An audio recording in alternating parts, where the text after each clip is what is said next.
Hey guys, what's up, and welcome to my first ever horror film review for my channel.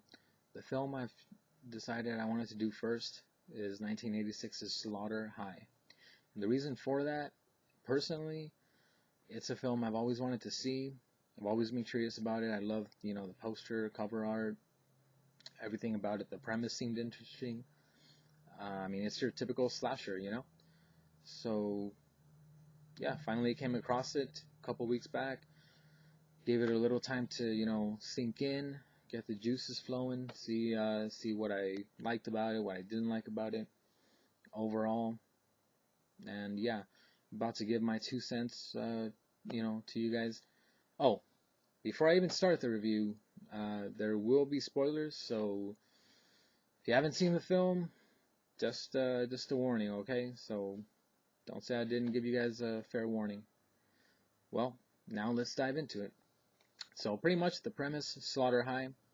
We are introduced to Doddsville High School, which, by the way, looks nothing like it's unlike any public school I've ever freaking seen.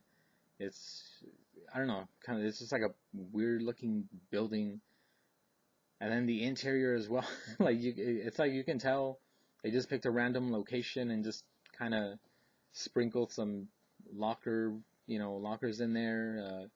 Some desks, in some of the random rooms, and just, hey, fuck it, it's a school.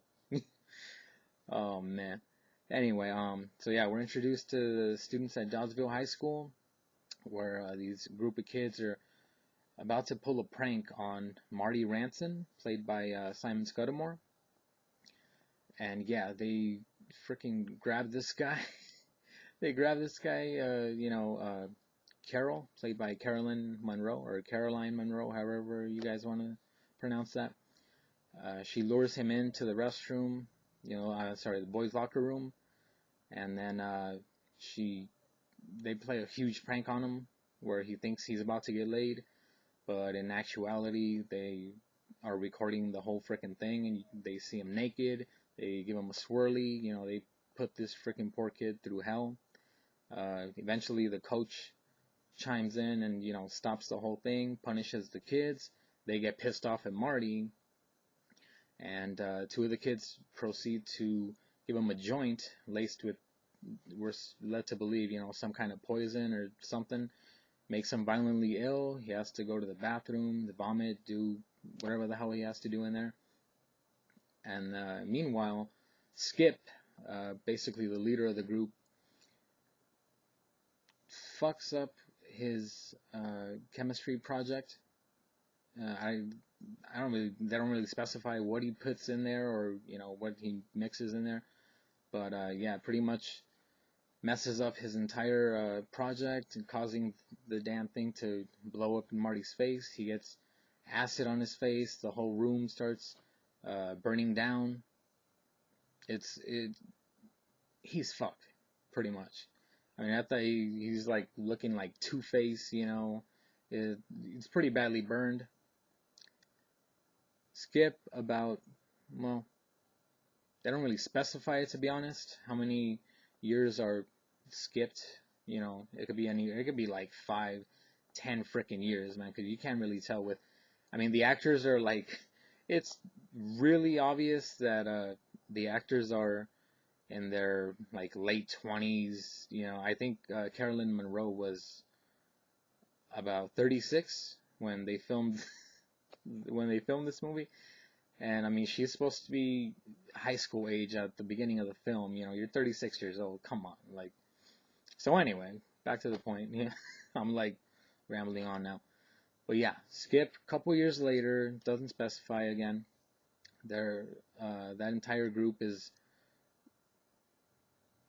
brought back to a reunion. They're invited back to a high school reunion. Come to find out, they arrive. There's not really a reunion going on. They find out the building has actually been abandoned the last couple of years. And it's fairly obvious. The building looks like crap. And then, of course, typical slasher film, you have to move the plot somehow, right? So they end up, wanting to break in of course. So they break in, and believe it or not, there's actually drinks and snacks and whatnot set up in there. So they're like, oh crap, okay, maybe there is a reunion. Who knows? And of course, one by one, they start getting killed off. And the death scenes in this movie, man. There's one scene where pretty much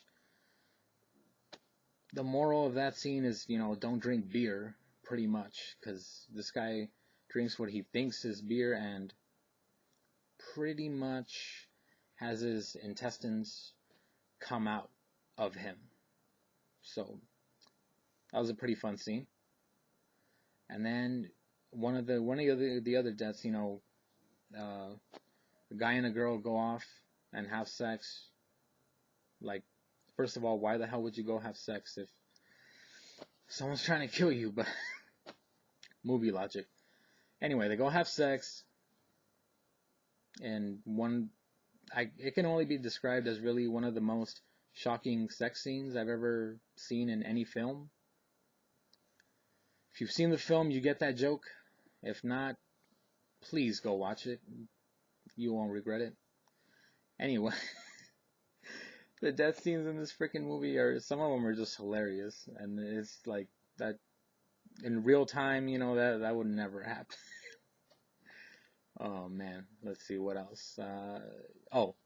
Fun fact, I did not know this was actually a British slasher film, because upon watching it, it just screams out, American slasher film to me anyway. I don't know if I'm the only one, but yeah, it's a British film that just happens to be set in America. Also, one of the things I didn't really care for, to be honest, was there are a lot of scenes where it's like they didn't have budget for lighting or something, because it's just super freaking dark. They're supposed to be outside, obviously, and you have no freaking idea what's going on. You just see like movement, and I'm just like, okay, what the hell am I watching here? And then the poster has the tagline, from the makers of Friday the 13th, and if you see the film, yeah, it definitely shows that. It's pretty much, Harry Manfredini, did the music, but they can spin it whatever way they want. It's pretty much rehashed Friday the 13th sound bites, like leftover sound bites from the damn movie. It almost feels like it has like a Friday the 13th spin-off vibe to it, with how constantly they use, it's really obvious that you hear that, as a horror genre fan, you hear that and you're like, okay, that's Friday the 13th, dude. I'm not fucking stupid. And they even make a Friday the 13th reference in there with a fake out jump scare, which that's another problem. They just didn't work. The fake out, jump scares in this movie. It's not really scary, to be honest. It's not really a scary film overall. So yeah, the lighting in most of the, outside in the dark scenes were kind of crap. And then what else? We have that. We have the Friday the 13th, the fake out jump scares. Like I said, they just don't work. They're not effective at all. There's like rarely any tension. Also, for some reason, the last surviving, band of characters, for some reason they think he's killing on April Fool's Day, and then for some reason they think when April Fool's Day finishes that he will just randomly stop trying to kill them for whatever reason. It's not really specified in the film, which, originally the film was actually going to be called April Fool's Day, but that was the working title, but of course they had to change it so they wouldn't confuse it with April Fool's Day, which came out also in 1986, which coincidentally stars Amy Steele, who you guys all know from Friday the 13th Part 2. She played Jenny Fields. So yeah, that's a little fun fact. Yeah. Also, Fun fact, well, I shouldn't really use fun for that one considering the subject matter. Simon Scudamore, who plays Marty, of course, actually, I found out he committed suicide shortly after the film was released. Apparently, it was a, what was it? It was intentional drug overdose.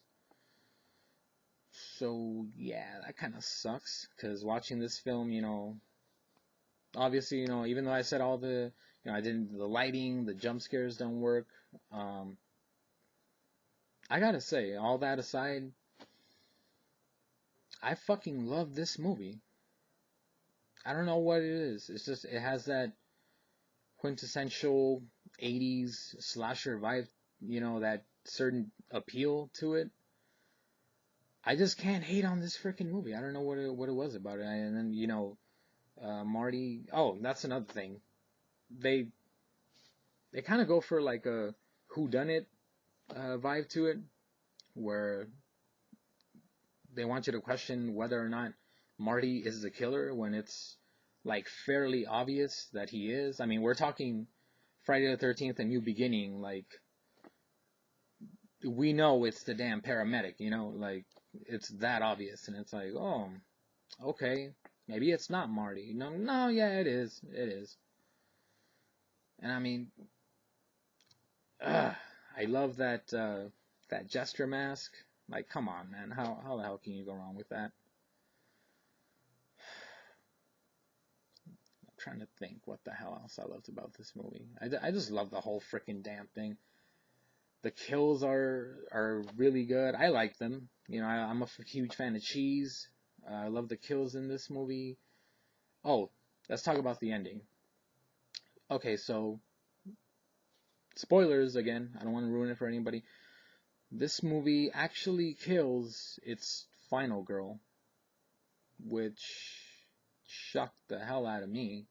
I was not expecting that, first of all. Second of all, it kind of feels like it has multiple endings, and they kind of didn't know how to end the movie.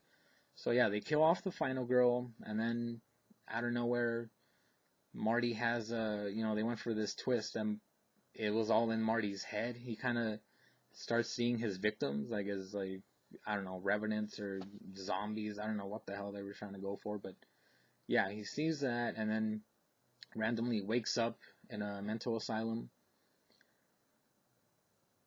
So pretty much everything you just saw was a damn dream.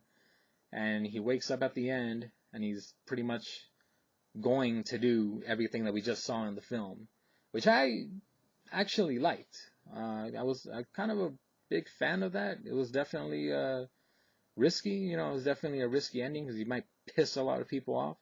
But I actually liked it. I thought it would have been interesting. Maybe go for a sequel there. Maybe go for a sequel with have the exact same cast. Have like, what am I trying to say? Have the exact same cast, but pretty much maybe the characters die in different ways, or it doesn't all work out the way the first movie he planned it out in his head. So I thought that was pretty cool overall. Like I said, let's face it, every freaking slasher film has its faults. No film is perfect, but yeah, man, if you guys are a fan of Cheese, if you guys love 80s slasher films, I think you guys will have fun with this freaking movie. I loved it. I really wish there would have been some sequels. At least one. Like, at least one freaking sequel I would have been happy with. But yeah, so that just about does it for this film review. Gave my 2 cents. Hope you guys enjoyed it. Hope you guys liked watching it. If you did, please like, comment, subscribe. Got a few things coming up. A few conventions. Gonna be doing Son of Monster Palooza pretty soon. About like 2 weeks, I want to say. And then trying to figure out something to, hopefully I'll be making a trip to Kentucky for a con over there. And yeah, that's pretty much it. So, till next time, like, comment, subscribe. See you guys next time.